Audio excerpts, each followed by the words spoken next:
If the Western countries continue to insist to decouple from the imports of the China products for clean energy, it will cost the world for maybe additional $6 trillion.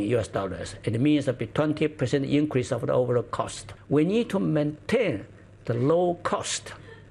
Otherwise, nobody's going to afford for this energy transition process. And officials in the U.S. and Europe claim that China is giving unfair subsidies, and that has led to the situation we're in right now that could distort global trade in these clean products. How do you respond? I think if both U.S. colleagues, European colleagues, going to talk with our Chinese enterprise, you can see all these renewable energy equipment technology, they are innovated and developed and manufactured by our private companies. This is very unique, very unique. I think private companies normally they don't receive any government subsidies. I think we should really highly appreciate the dedication and contribution by these enterprises.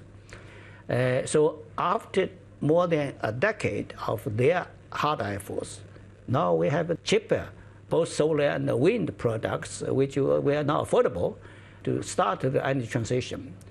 I think that this is good for both for China and both for the world.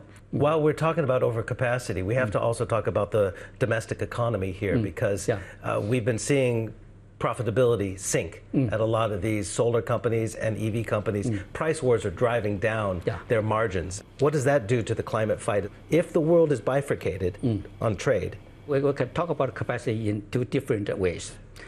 For the global demand, as well as China domestic demand, we're still on high demand for the renewable energy products. Because for the Chinese government, I think we're determined to increase our renewable energy capacity to a high percentage, maybe over 80%. I think for the next decade, we're still in the process of increasing our renewable energy capacity. Globally, I think that's much slower than what the Chinese were doing. So there'll be high demand for the renewable energy. For the so-called overcapacity among the manufacturers, among our Chinese manufacturers, it's a temporary issue. It'd be also good that be through this kind of competition, they can continue to improve their manufacturing and make much more better products.